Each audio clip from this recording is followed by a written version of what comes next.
Já estamos todas e todos?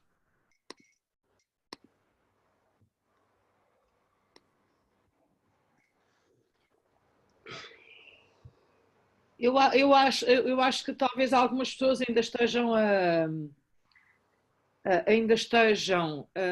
pensar que sou eu que vou abrir a reunião. Se não foram ao Skype, não viram. Pus no Skype, pus no WhatsApp. Uau! Então, não tem. Entretanto, quantos temos já participantes? Temos 25, professora. E há bocado eu acho que era dentro disso 28. Eram 26, portanto pode estar alguém ainda no intervalo.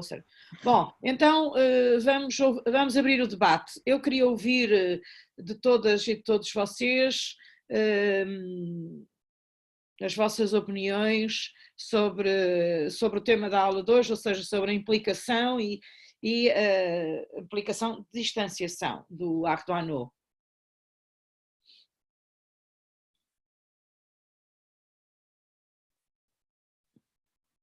Eu pensei que estar em casa, com um dia de sol tão bonito, e nós confinadas e confinados às paredes das nossas casas, não é propriamente o contexto ideal nem para a aprendizagem, nem para debate. Mas, enfim, talvez vocês possam fazer um esforçozinho e dar a vossa opinião, mesmo que seja de outra coisa. Só para treinarem o uso do microfone no Zoom, ok?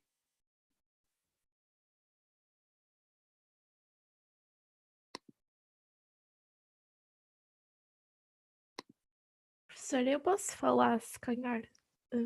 Obrigadíssima, Débora. É a primeira pessoa a romper o silêncio, é sempre importante. Força! É sim, pelo que eu estive a ler um bocadinho o texto do Arduino, depois vou-me dedicar um pouco mais a isso, mas pelo que eu percebi, a ideia que ele defende é que nós não somos neutros e neutras, basicamente não somos tábuas rasas quando contactamos com a realidade. Ou seja, estamos condicionados a ver a realidade de acordo com a nossa ideologia e, de certa forma, é essa mesma ideologia que vai moldar o modo como vamos atuar sobre a realidade quando visamos intervir nela. Portanto, de certa forma também vai ser isso que de certa forma nos pode implicar de uma forma ou outra, ou seja, pode nos implicar numa realidade na qual nós não gostamos de intervir e aí temos uma implicação libidinal de natureza que não é algo que nos dê prazer, mas também nos pode dar uma implicação de tipo institucional, quando, por exemplo, pensamos no caso dos professores na faculdade, podem estar de certa forma condicionados a defender a faculdade porque gostam de trabalhar nela, como a professora de certa forma já referiu, mas isso também vai de certa forma implicar o modo como vemos a ação dentro dessa mesma instituição, ou no caso dos profissionais da educação e outros profissionais a intervir, como vamos ver a realidade que nos envolve. Ou seja, basicamente nós somos envoltos num véu que é a nossa ideologia, que ela nos vai deixar apenas ver aquilo que nós queremos. Portanto, tomar consciência de que essa ideologia nos pode travar ou pode, assim, de certa forma travar que a nossa intervenção e que pode criar um obstáculo àquilo que se calhar era mais profícuo para as pessoas que estão no terreno, eu acho que essa consciencialização ajudará bastante. Exatamente, portanto, o facto de as nossas convicções, sejam elas religiosas, ideológicas ou desportivas ou profissionais, nos fornecem lentes específicas para a leitura da realidade, não é necessariamente negativo. Agora, nós é que temos que ter alguma distanciação, que é isso que o Arduino propõe, um exercício mental de vigilância, de autovigilância, no sentido de nos questionarmos se aquilo que eu estou a ver está enviesado por essas lentes, ou se eu tenho que fazer um esforço de deslocar a minha leitura ou tentar ir mais além, fazer distanciação das minhas convicções para ter uma leitura mais próxima da realidade e não tanto filtrada. Eu achei interessante a sua metáfora do véu, e não tanto velada pelas nossas convicções. É uma boa metáfora, não é? Portanto, esse véu pode nos mostrar uma realidade translúcida, não é? Porque não nos dá acesso transparente à realidade. Ao mesmo tempo, permite-nos, entre as pessoas, e tentarmos compreender o que é que as outras pessoas veem sobre a mesma realidade, ou seja, com véus diferentes, a realidade será diferente, será vista de forma diferente, e, portanto, essa intersubjetividade, essas visões diferentes, reunidas, essa reunião dessas visões diferentes mais provavelmente dará uma visão mais próxima da realidade. Ora, e outras pessoas que possam também falar, penso que a questão de como isto se passa naquilo que pode vir a ser a vossa posição profissional, é um exercício muito importante, que é que nós, quando vamos para as instituições ou quando estamos a trabalhar nas instituições, o que é que isto significa para a nossa atitude profissional e para a nossa ética e deontologia. Eu, enquanto vocês preparam alguma intervenção, na minha experiência nas ciências da educação aqui no Porto, tenho aprendido algumas coisas que me parece que nós precisamos de refletir. Uma delas é um excessivo criticismo em relação às instituições, e quando vão fazer o estágio profissional ou até os SINFs para as instituições, os grupos das ciências da educação são muito criticistas, não críticos, mas criticistas em relação às instituições, e, portanto, às vezes sinto que as pessoas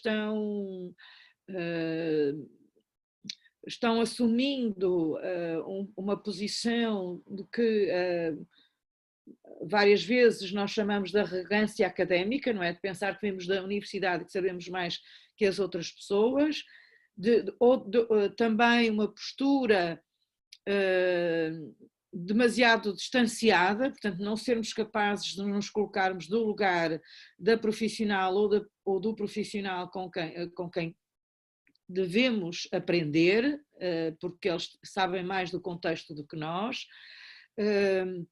E então, em relação aos professores e às professoras, essa posição é muito visível, e isso mostra que nós na faculdade não desenvolvemos suficiente humildade académica para fazermos o exercício de autovigilância, tentarmos perceber porque é que as pessoas agem assim, e uma compreensão errada, do meu ponto de vista, de que a perspectiva crítica não é a crítica ao comportamento das pessoas, é uma crítica ao sistema e à forma como o sistema está organizado, é uma perspectiva sociológica em relação ao sistema e não crítica às pessoas.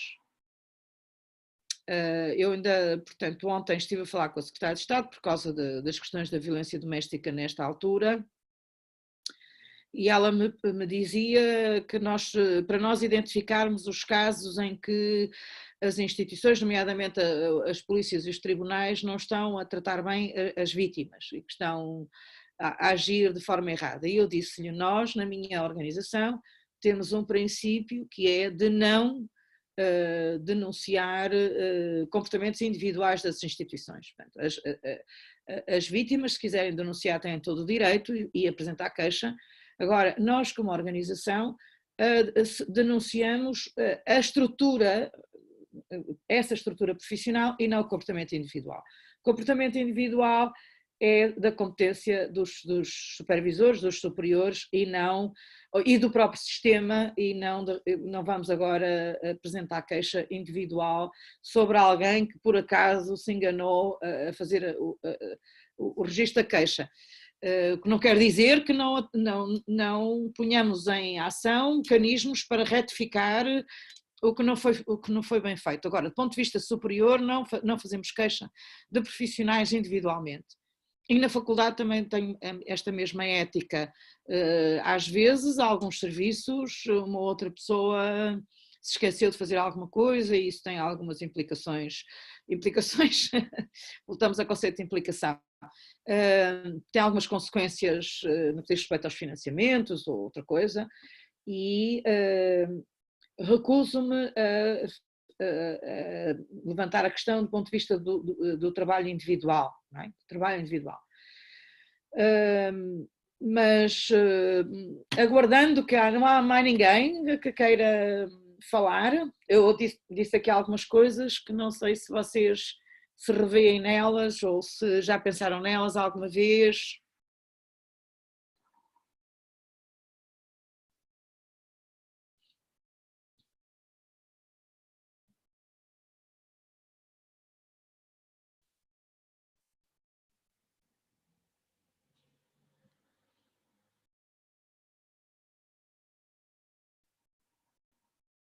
A Débora resumiu bastante bem e talvez não haja muito mais a dizer sobre este texto por agora, porque nós também temos que mastigar e digerir os textos e os novos conceitos, e estas condições não são as melhores para essa digestão, porque a comunicação entre as pessoas seria importante. Se vocês não quiserem dizer mais nada sobre o texto da implicação, podemos avançar para o estudo de caso. E então as pessoas dos diferentes grupos irem dizendo quais são se já têm o caso decidido ou não, certo?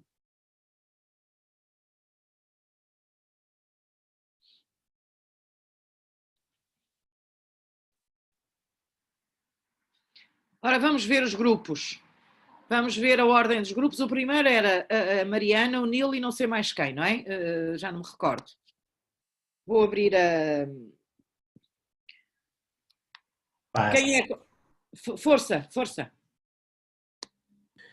Nós ainda não tivemos delineado um caso. Não? Não tiveram? Ainda não. E talvez quando temos alguma ideia, vamos verificar também com a professora para nos dar uma orientaçãozinha. Sim, sim. Temos que marcar uma tutoria, sim. E os outros grupos? Pronunciem-se, força. Professora, uma dúvida. Ana Filipa, força. Nós, quando falamos sobre estudo de caso, a professora disse que tínhamos que ter uma tutoria. Sim. E agora, mesmo estando a fazer assim as aulas, temos que ter a tutoria na mesma? Claro. Tutoria para o estudo de caso é fundamental, sim, porque faz parte do meu papel orientar-vos, não é? Eu não quero que vocês façam um estudo de caso, depois ponham no Moodle e eu façam um comentário que não é assim que se faz um estudo de caso, não é? Provavelmente vocês já todas sabem fazer, mas eu, como sou como Santo Tomé, não é? Só acredito depois de ver. E não é isso, acho que faz parte do meu papel orientar antes e não apenas avaliar e classificar depois. Orientar o processo e portanto, falar com vocês para mim é essencial, até do ponto de vista da descrição do caso, em relação aos conceitos com que vocês vão analisar algumas dimensões do caso e, portanto, dar aí algumas indicações. Se vocês já fizerem, ou já tiverem feito um estudo de caso e já vierem com tudo pronto, é só eu dizer, está tudo bem, adeus até ao meu regresso, até à próxima vez. Mas queria estar com vocês numa tutoria, sim. Professora, tenho uma questão, por causa daquilo de entregarmos primeiro a versão inicial, o draft, né?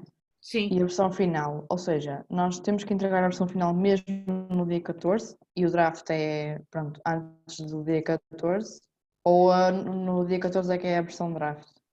A dia 14 é a versão draft. Vocês têm uma semana de o fazer, quer dizer, não há, do meu ponto de vista, não há possibilidades, vocês vão ter que se organizar, marcar uma reunião de grupo, decidir o caso e fazer a análise, portanto, e agora, a tutoria talvez seja mais útil marcar nesta semana, portanto, antes da apresentação da versão draft, nos grupos que for possível, os outros pode ser depois da claro. versão draft, mas se for antes da versão draft, parece-me que poupamos tempo, do meu ponto de vista. Uhum. Mas também tem que ser adaptada às possibilidades dos grupos. Pronto, professora, então depois é questão das páginas. Sim, Não sei se fica na mesma às 5, 6 páginas. Eu acho que é melhor também, porque se for 3, acho que depois, quer dizer, por um lado era bom, mas por outro acho que ia condicionar muito o texto e ia ficar assim uma coisa muito mais. com esta condição de que é 5 ou 6 páginas no máximo, que não quer dizer que as Pois, pessoas exato. não escrevam menos. Pode ser que quer os conceitos, quer o caso, permita mostrar as vossas competências de análise de um caso sem precisar de preencher 6 páginas, certo?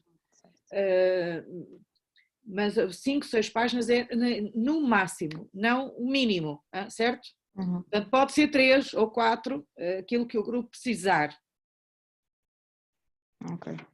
Temos um bate-papo de alguém, deixem lá ver, mas que não vejo, o que é que não vejo nada. A Leonor Eu disse também acho, Mariana, também. sim, eu também acho, certo. Algum grupo já pensou no caso, Vamos dar uma vista de olhos. Quem é que tem aí a lista das apresentações e dos textos que vocês vão trabalhar? Professora, não sei se me consegue ouvir, é, Débora? Consigo, Débora, força. É sim, o meu grupo nós tínhamos achado interessante falar se calhar sobre a violência simbólica, porque nós Muito bem. não conseguimos encontrar assim nenhum caso específico, achássemos interessante também tendo em conta o nosso texto, que é o da agência feminina. E A violência gostávamos de simbólica, saber- há vários casos que vocês podem ir buscar. Agora, como eu não sei se a explicação que eu coloquei no Moodle vos esclarece completamente ou se precisa acrescentar mais alguma coisa. É importante que o caso seja vivenciado por vocês, mas nós na violência simbólica temos, por exemplo, a publicidade. Como a publicidade nos afeta, e a nós mulheres, não sei se aos homens também, se o Diogo, o Nil e os outros que estão presentes, se isso também vos afeta, mas para nós mulheres a publicidade é um horror, então para as adolescentes a ideia do corpo perfeito e para nós mais velhas também a ideia de que envelhecer é como deixarmos de ser menos humanas, não é? E que o corpo ideal é o corpo quase adolescente, sem rugas, ou seja, sem história, e isto prejudica muito as meninas adolescentes e, como sabemos, está na base de muitos distúrbios alimentares e preocupações demasiadas com o corpo e as meninas acabam por se descentrar dos seus objetivos e do que querem fazer e a centrar-se na sua imagem, no cabelo, nas preocupações. Portanto, quando estão a fazer alguma coisa, portanto, estão a ver a preocupação com a nossa aparência, com o corpo, com a roupa, retira-nos energias mentais, é uma forma de violência simbólica sobre as mulheres. Há outras formas de violência simbólica que talvez vocês também tenham vivido, que se vive muitas vezes, se experiencia muitas vezes na escola e até na universidade, que é a desvalorização e o desprezo sobre a nossa cultura de origem, quem é, por exemplo, das zonas rurais, ou quem é das comunidades ciganas, ou quem é das classes sociais trabalhadoras, e que a cultura da escola, que é a cultura da classe média erudita, e daqui da escola estou a dizer escola e universidade, portanto é a mesma instituição, o mesmo tipo de instituição, que desvaloriza, despreza e silencia essas culturas e silencia até as suas histórias, por exemplo, a história do povo indígena, a história do povo cigano, ou dos povos que são vários. Portanto, eventualmente vocês podem ter vivenciado alguma situação de violência simbólica, em que a forma como falam é alvo de humilhação. Por exemplo, nós do Norte, em relação ao Sul, até me dá vontade de rir, porque dá-me vontade de rir, porque em Lisboa acham que não tens sotaque, não é? Portanto, acham que não falam assim, não é? E nós aqui em casa temos praticado o sotaque lisboeta, o sotaque setuvalense, o sotaque almadense, que é para também nos mostrar.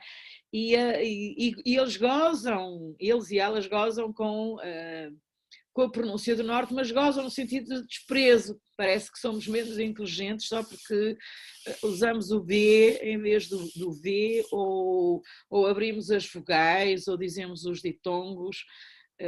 Eu, por acaso, fui socializada no Sul e, portanto, utilizo a pronúncia do Norte mais como brincadeira do que outra coisa. Mas o que é verdade é que há algum menosprezo pela forma como como se fala no Norte, não é? E isso é uma forma de violência simbólica, porque é o exercício daquilo que a Spivak chama a arrogância ou a violência epistémica, a arrogância epistémica. Portanto, estão a ver, Débora, tipos de exemplos que vocês podem usar? Sim, professora, parece-me interessante esses que referiu.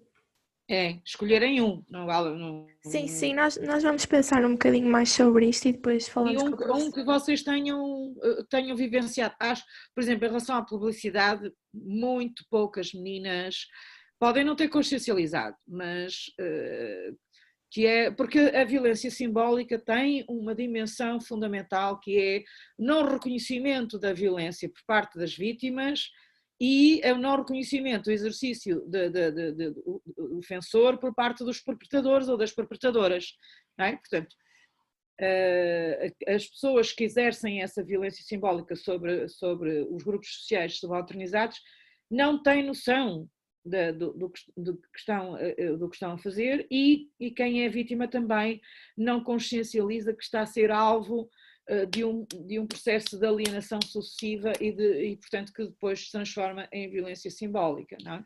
Professora, nós também tínhamos pensado na questão, por exemplo, o facto das mulheres também serem muito ligadas à esfera doméstica, o facto, por exemplo, nós sermos socializadas e pensarmos, ok, as mulheres têm que se dedicar às casas e à lida da casa e tudo mais, ainda hoje.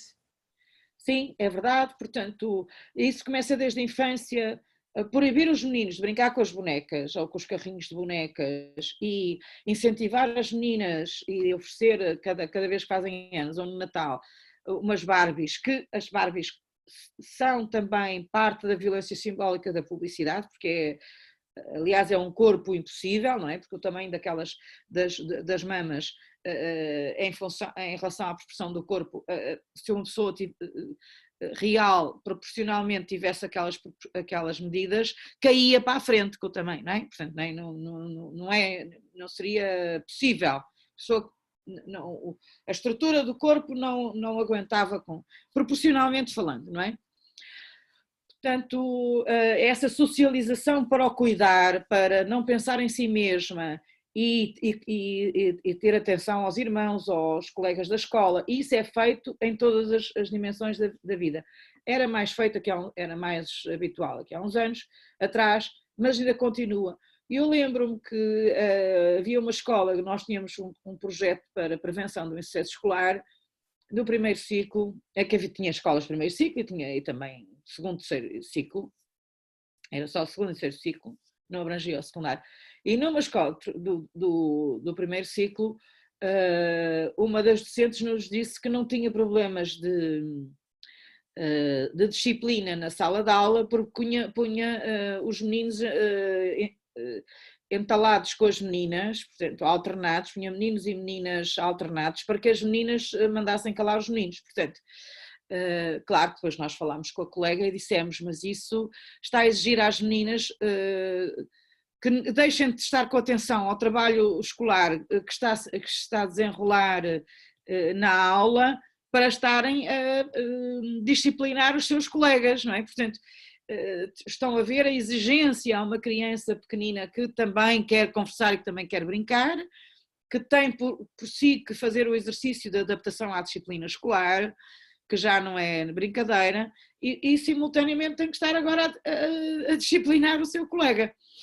Isso é uma forma de violência simbólica, mas as pessoas não têm consciência dela, não é? Não têm consciência dela. Não é? Mesmo até na família, as famílias colocarem uma menina, mesmo não sendo a mais velha, a tomar conta dos irmãos, porque é mulher, não é?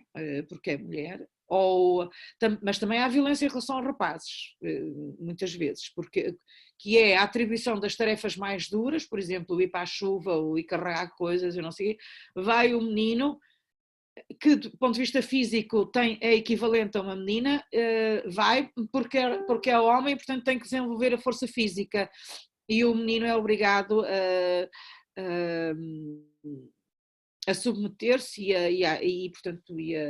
e a sofrer fisicamente também com isso, não é? Portanto, há aqui os estereótipos, esta educação estereotipada é uma educação que exerce uma violência simbólica para ambos os géneros, não é só para as mulheres. Agora, para as mulheres é mais prejudicial porque as limita no desenvolvimento das suas capacidades e das suas competências enquanto pessoas, enquanto profissionais, dos seus talentos, etc.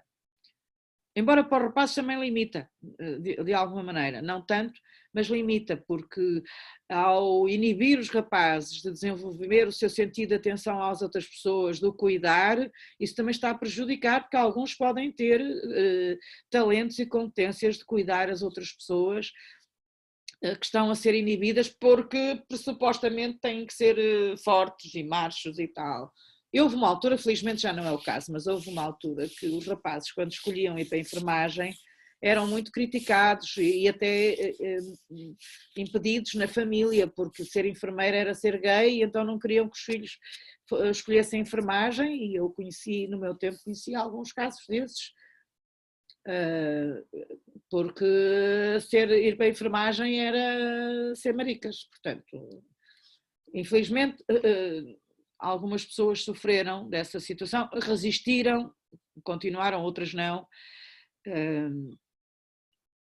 mas felizmente hoje isso já não se passa, não é? Mas sofrem também as raparigas que querem ir para a engenharia, chegam à engenharia e apanham, que se fartam das praxes e dos colegas e não sei o quê, acabam o curso e não têm saídas profissionais adequadas à sua área, por aí fora. Além da Débora, mais alguém, mais grupos, vamos lá. Professora, é Inês. Muito bem, já estou mais contente, caramba, já estou. O meu grupo também ainda não pensou no estudo. Qual é o teu texto, Inês?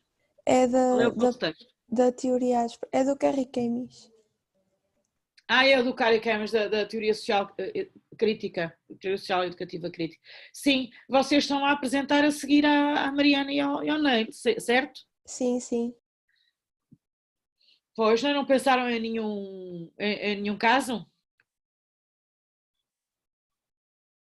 Não, Inês? O que, professora? Desculpe. Ainda não pensaram em nenhum caso, certo? É isso? Não, ainda não pensamos. Vivenciado por vocês. O texto do Carrie Camis, muito simplisticamente falando,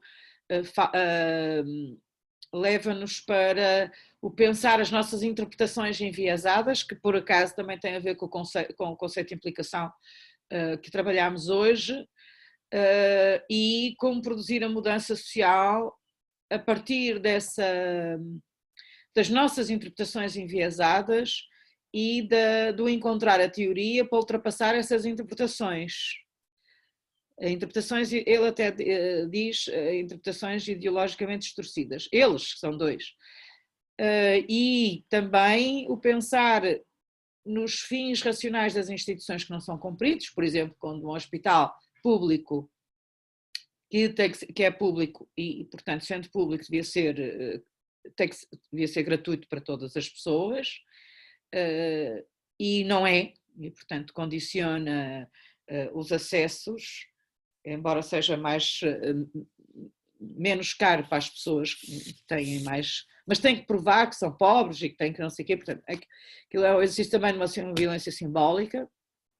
No fundo, os fins para que foram criados estão a ser instrumentalizados para fins económicos e para outras coisas, não é? Não sei, Inês, vocês terão com certeza tido experiências de vida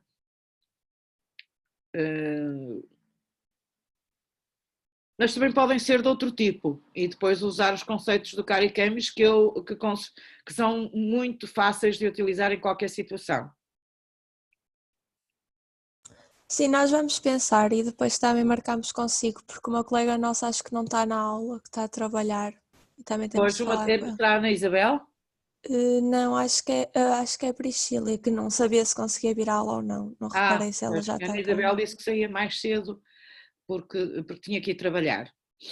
Mais grupos? Professora, posso só dizer uma coisa? Claro. Não relativamente ao grupo, mas aos grupos todos, que eu fiz eu tinha feito aquele quadro com as datas dos grupos. Sim.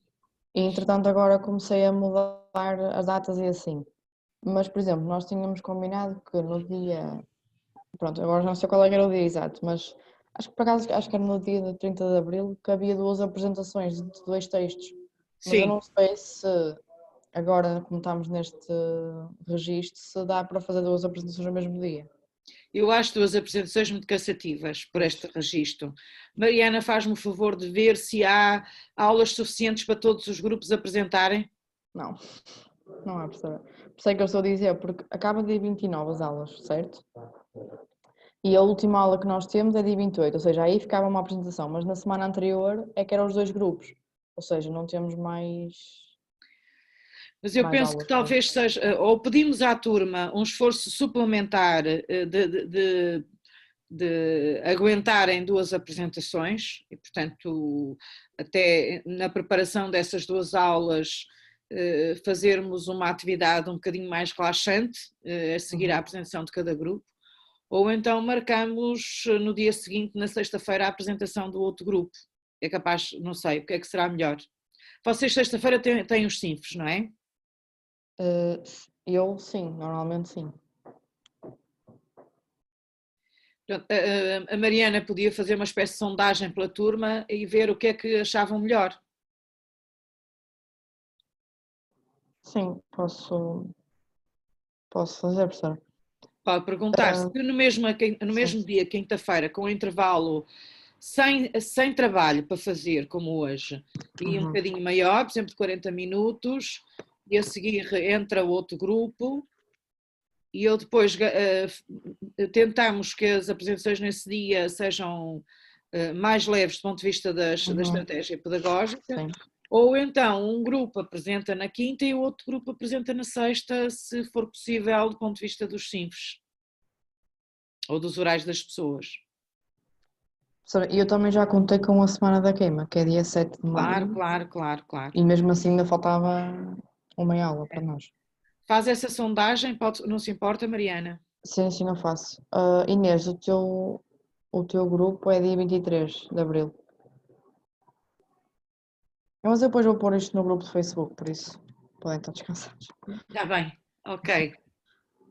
Outra coisa também, eu fiz um documento com o estudo de caso, ou seja, aquilo que a professora pôs no Moodle, mas num Word. E depois tem tipo uma instrução de como é que se vai para colocar lá a versão draft e a versão final. Pronto, e tipo um print daquilo. Pronto. Assim as pessoas também ficam a ficam a vida saber. da turma, do pessoal. Eu já fiz isso há algum tempo, só que depois esqueci-me de colocar no grupo e então agora lembrei-me. Estava aqui a ver os documentos que tinha na pasta da UC, pronto, e agora é que vi. E eu depois ponho isto tudo no grupo. Se houver alguém que diga fica. que alguém que confidencie consigo que a instrução para o estudo de caso não está suficientemente clara, depois diga-me, está bem, que eu vou lá e explicito melhor qualquer coisa. Eu tentei ser clara, mas eu sou docente e, portanto, tenho o véu da docência. O véu da docência. Ok, professora, eu vejo então. Agora, também, então pronto, então vamos assim, parece-me que as pessoas ainda não pensaram No caso. Pois. no caso e não dá para conversar muito sem termos os casos. O que podemos fazer é fazer um calendário das tutorias, que eu não me importo que seja na próxima quinta-feira, portanto, que já agora é o dia da aula e faço desde as 9 da manhã até às... Já tenho algumas marcadas para hoje, também para o estudo de caso. E porque segunda-feira portanto, segunda é para uma cadeira, terça para outra, quarta para outra, portanto podia ser quinta e sexta. Não, a sexta é sexta-feira santa, não pode ser. Eu posso pôr a terça também para algumas tutorias, porque é para a turma da tarde e da manhã. E calendarizar as tutorias desde as 9 da manhã para toda a gente ter tutoria e poder avançar com o estudo de caso, mas para isso era importante terem decidido e vir já com uma descrição, ainda que draft, ainda que só esquiçada, não é só um esboço, para a tutoria, está bem?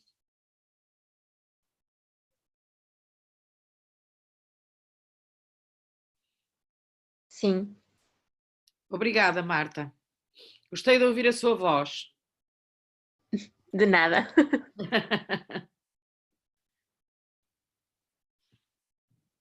Está bem? Vamos à varanda agora, ou à janela.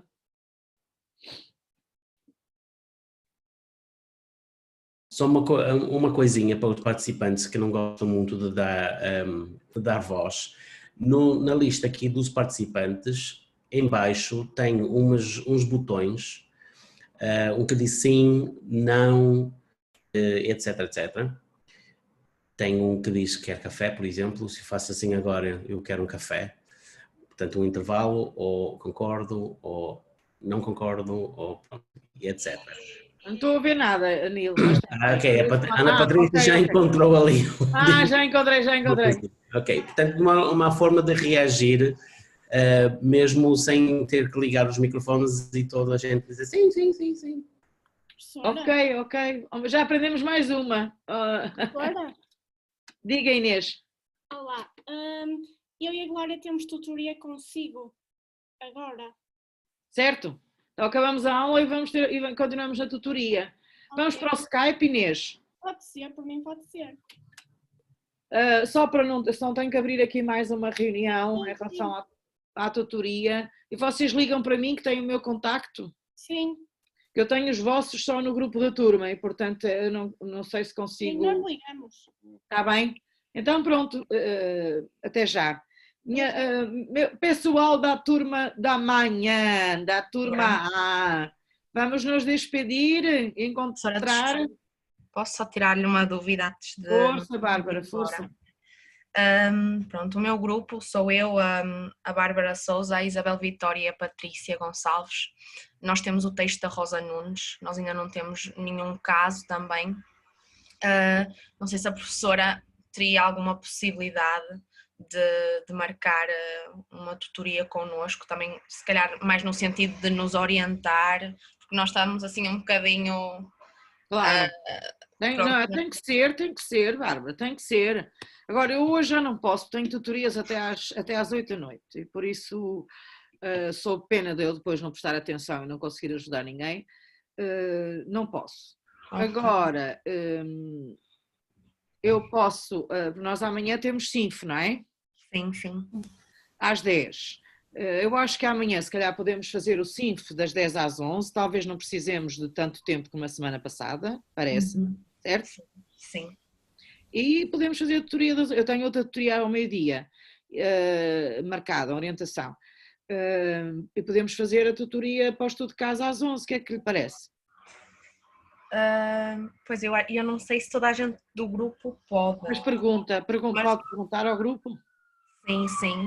Eu poderia lhe mandar e-mail ainda hoje? Sim, claro. Aí amanhã já me diz. E pronto, mais de que uma hora também é muito para estar em tutoria.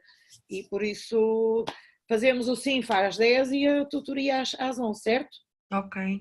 Pronto, obrigada então. Ok, obrigada, professora. Doutora, Obrigada outra eu, coisa. beijinhos grandes. Professora- Outra dúvida, Mariana, força. Não é bem uma dúvida, mas eu queria perguntar à professora se aquela. O que a professora estava a falar das datas das tutorias, eu estava a pensar que se calhar o quadro que a gente utilizou quando foi as apresentações podíamos utilizar, só que em vez de ser texto, neste caso seria caso, os grupos eram os mesmos e a data da tutoria. Certo, pode Só- ser, só a que eu data, ainda não sei a dizer. data e a hora, Sim, Mariana. a hora, sim. Mas será que eu estou a perceber bem que a Mariana está a se oferecer para fazer isso? Sim. Percebeu a subtileza, Mariana? Pronto, Veja lá se também é muito trabalho para Não, si. é só copiar e colar, basicamente, por isso. Está tudo bem. Pronto. E acrescentar a Então, data. a quinta-feira fica à vossa disposição. Para mim até pode ser a partir das 8 da manhã, não precisa ser a partir das 9. Mas talvez Ok. seja melhor a partir das 9. Pronto. E uma hora para cada grupo, certo? Ok. A quinta-feira. E eu, se precisarmos do dia todo, quinta-feira, para todos os grupos, eu posso marcar com a tarde para terça ou para quarta. Também não vou dar aulas quarta. E em relação à cadeira de quarta, não tem estudo de caso para fazer. Está bem? Ok, professora, mas é assim, como é que depois nós vamos ver os casos dos grupos? As pessoas depois vão ter que nos dizer. Ou então, se Põe calhar só uma data. Ou então põe só a data da tutoria para já. Pois, se calhar. Eu estava a pensar em fazer um Google Docs com isto e as pessoas punham no grupo e as pessoas punham lá, escreviam lá. Pode ser. Pode ser. E podem escrever o caso só depois da tutoria ou antes, já com a ideia de depois ir lá corrigir. Uhum. O que é mais importante neste momento é a data e a data e a hora. hora da tutoria, certo? Professora, e pomos por ordem dos grupos ou é aleatório? Eu Por exemplo, o primeiro acho que é grupo importante ser por somos ordem nós. das disponibilidades das pessoas, não Pois, é? Está bem? sim. Ok. Porque há pessoas que trabalham, outras têm que Sim. cuidar de idosos ou de crianças ou de animais, e por isso, enfim, se puder ser pela ordem das apresentações, muito bem, mas é provável que não possa ser, não é? E então as pessoas digam o que é que mais lhes convém em termos da Ok. hora, está bem? Professora, só mais uma questão. Era possível ser na segunda-feira de tarde, ao invés de ser amanhã, o meu grupo? Eu tenho que ver o calendário, sabe? Já tenho coisas na segunda, mas isso não significa que não tenha disponibilidade na segunda.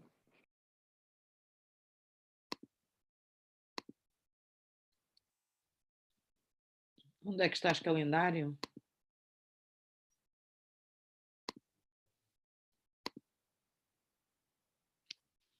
Professora, podemos deixar sair da reunião quem não tenha perguntas e quem tenha perguntas pode ficar. Ai, claro, com certeza. Obrigada pela lembrança, Nilo. Não é preciso de facto, quem não tiver perguntas ou não estiver para estar a ouvir. Às vezes algumas destas perguntas são úteis para toda a gente, mas não este caso, não é? Está bem, Neil? Está bem, pessoal? A aula já acabou formalmente. Está bem?